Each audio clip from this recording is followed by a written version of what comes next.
trying to clean up some wiring and it got a little carried away.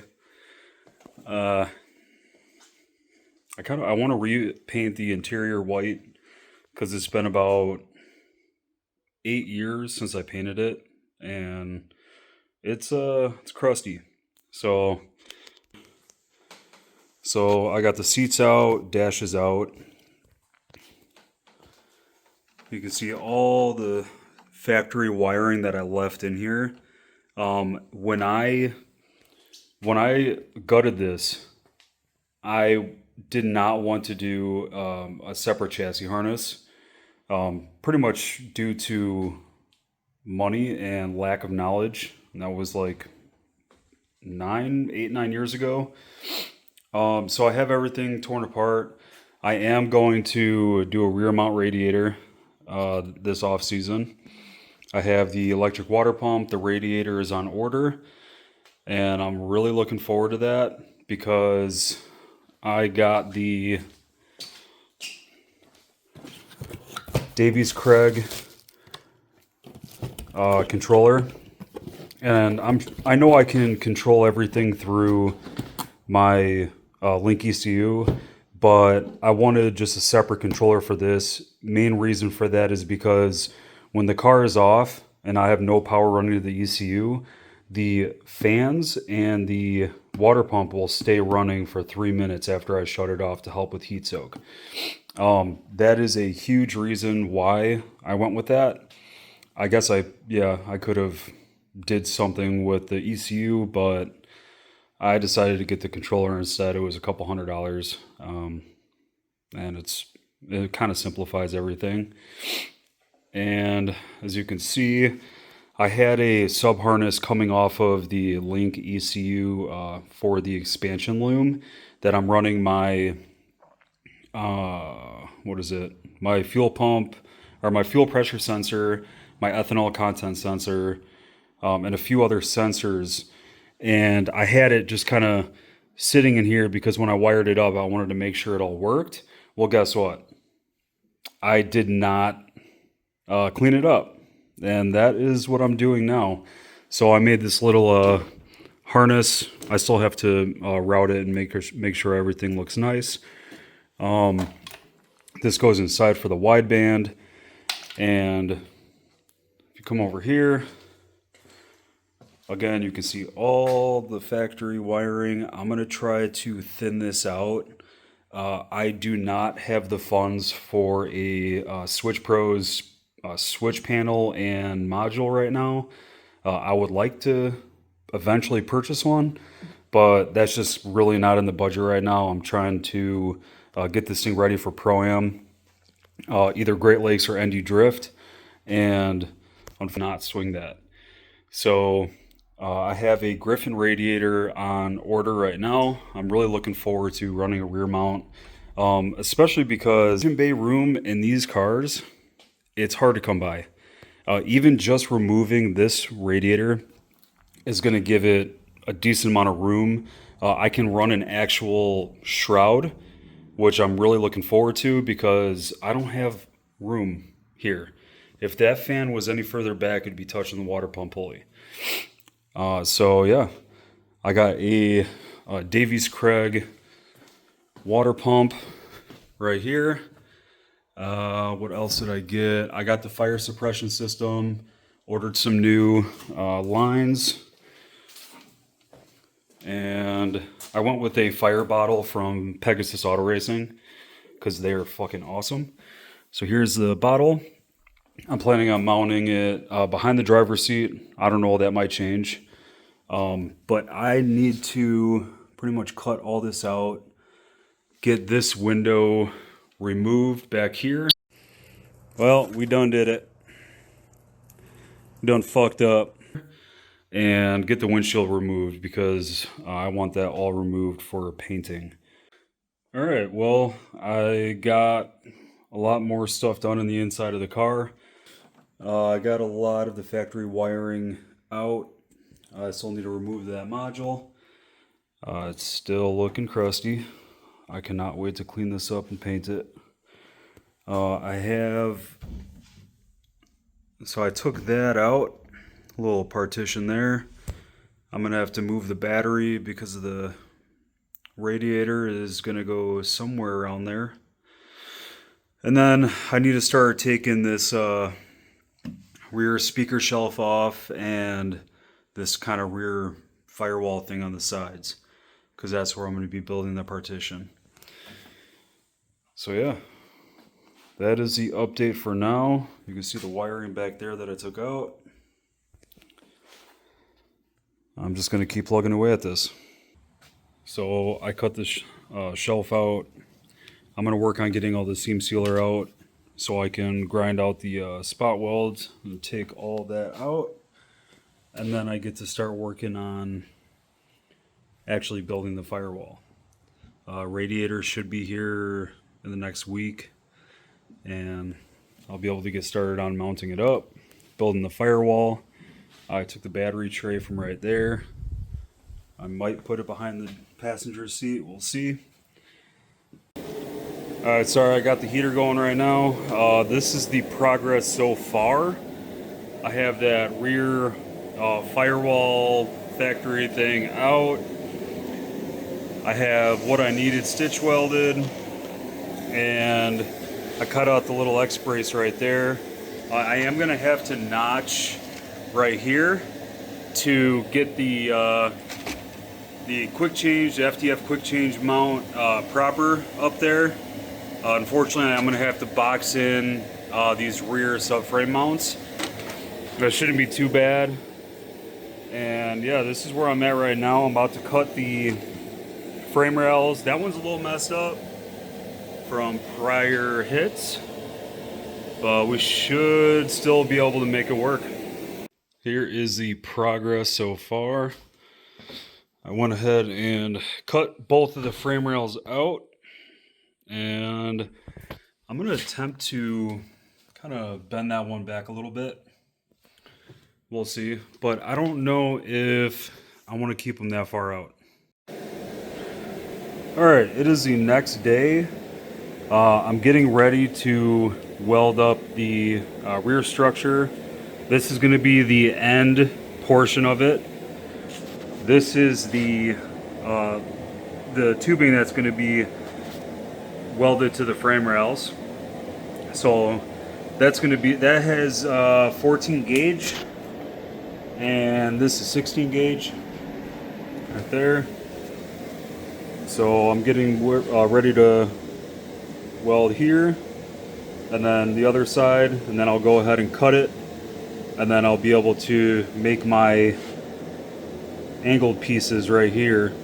It's kind of hard to tell you guys without actually showing you, but here's the progress I made.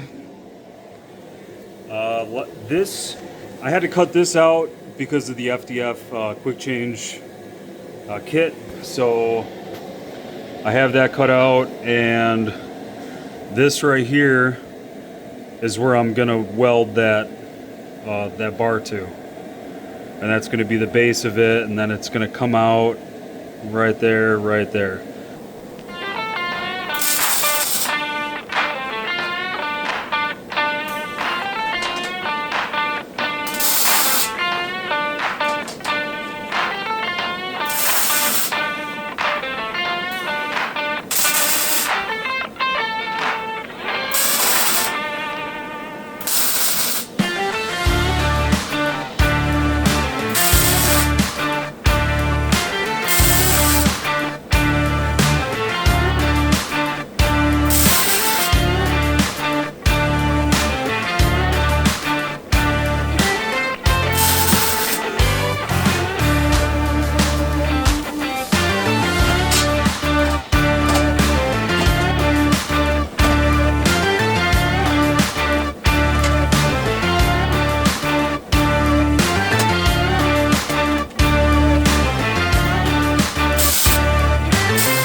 prettiest, but it works.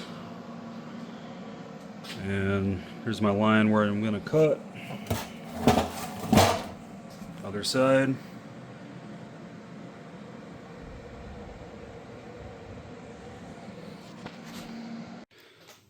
Alright, moved everything around a little bit. Here is the back portion of it. All kind of stitched together. Now I need to find the angles of that and make sure that this is center. So I'm going to do that now, and then hopefully I can figure out what angles to use. Alright, so I have the side pieces all stitched together. Now I'm trying to figure out the angles of the cuts. I believe I have it, because I want this one to land somewhere right there, so I have 3/4 of an inch kind of overhang. And so I marked that, and we should be on point. I'm going to finish this tomorrow though. I hope the angles are right, but we'll see. I'm going to try to get them as accurate as possible. So this is where we ended up. I got the angles cut. I'm actually really happy with how that turned out, because that was all with an angle grinder, cutoff wheel, and yeah, just math.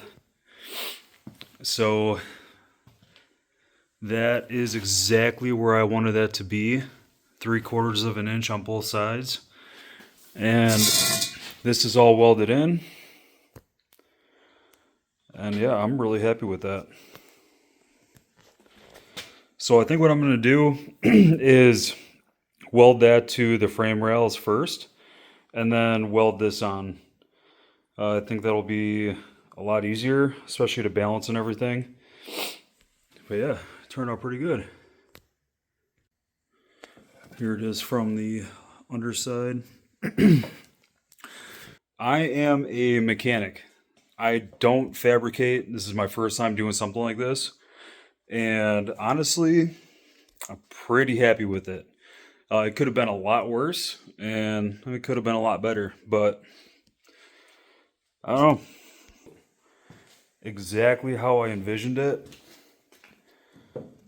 and I'm really happy with it. This is where we're at now. I got the rear bar of the rear structure all welded in. I still have to weld it in on the bottom under here, but I'm gonna do that when I have the car jacked up a little bit. But that's all burned in. Right now what I'm working on is I'm gonna build a rear firewall in 4 pieces. So one piece is gonna go right here. There's gonna be a piece going up there and another piece going up here. And then the center section is gonna be aluminum. So what I've been working on is this bottom piece right here, kind of trimming and fitting that. So I'm going to kind of tack this in where it's at, right there. And later on, I'll start building these side pieces. I do have a rough cardboard cutout of what I'm going to be doing. It's kind of difficult. I've never really done anything like this before, and trying to fit these side pieces right here is not easy. Here, let me see. Right there. So that's what I'm going for. And then I think I can mirror it on that side as well. So yeah, this takes a lot of time, I realize, and trying to get everything fitted as good as I possibly can is like my number one priority. But I'm plugging away at it. I cut a little bit of these strut towers out right there and right there, and we're just plugging away. I can't remember if I added this to the other video, but for the quick change, I cut that out to fit the FDF subframe kit. And I think I have everything trimmed out, but I'm not 100% sure because I do not have a quick change yet, and I don't have the subframe welded up.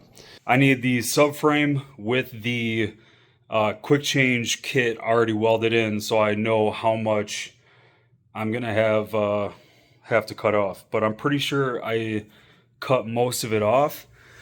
But what I want to do is unboxing these sides right here to give it some strength on the floor, and yeah, hopefully it doesn't give me any issues. I don't think it will. And then I believe in the last video clip I showed this right here. This is really hard with camera in my hand, but I have that piece made. It's not lined up, but you get the gist. That is going to be my main structure for the rear end. And then I'll have bars coming off of this. Yeah, we are plugging away. And the boys came over last night and started tearing off the wrap. I'm going to try to get a full livery this season on it, but we'll see how that pans out. I mean, I really don't have a choice because I don't want to go to the track looking like this, you know. I'm going to call it a night after I tack this in a little bit. I don't want to fully weld it yet because I want to make sure everything is straight up and down with the side pieces on both sides, because I don't want to have this center section crooked. That's kind of my biggest worry about doing it this way, is all the pieces have to be square and straight to each other. So yeah, I think it's gonna work out. And then I cannot wait to cut this off when the new big duck club stuff arrives. As you can see, this quarter has been pushed in and pushed out. And the tail light, I have to break the tail light to install it because it doesn't fit in the correct location with it intact right here. But yeah, making progress. What's going on, guys? I just wanted to show you where I'm at now. I honestly can't remember where I left off, but we got the right side done, all trimmed up. Left side all trimmed up. I haven't welded them in yet. And my plan here is to put a piece of aluminum, big sheets of aluminum right here, 4 foot by 4 foot. I plan on putting that in the center. My reason for that is, one, I want it to be removable, so I have no problem either nutting or riveting this piece in. And two, I feel like this is going to save a lot more weight. This is 063, I believe. This will save weight instead of doing, like a 14 gauge sheet of steel. So that's kind of where we're at now. Let me show you the radiator. So the radiator I have marked right here for M8 bung, -8 and -10, and then I have all my bungs in here. That is going to be going over to Francisco at Alvarez Fabrication and Performance. He's going to be welding in the mounting points and the AN bungs.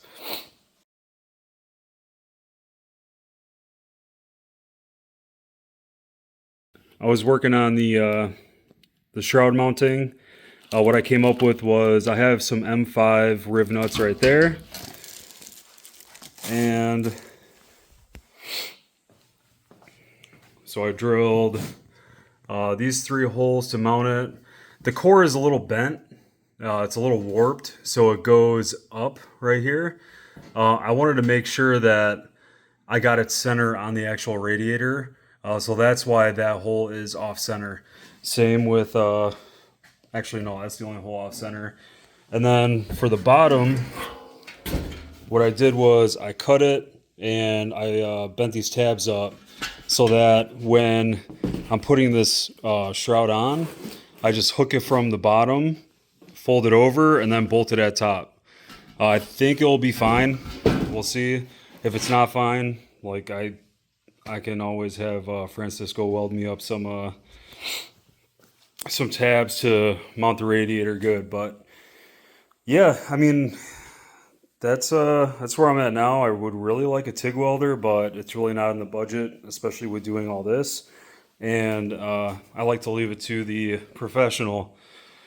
So right now, what I'm going to do is I'm going to put a piece of cardboard right here, kind of trace out the shape and like what size I'm going to need for my side firewall pieces right there.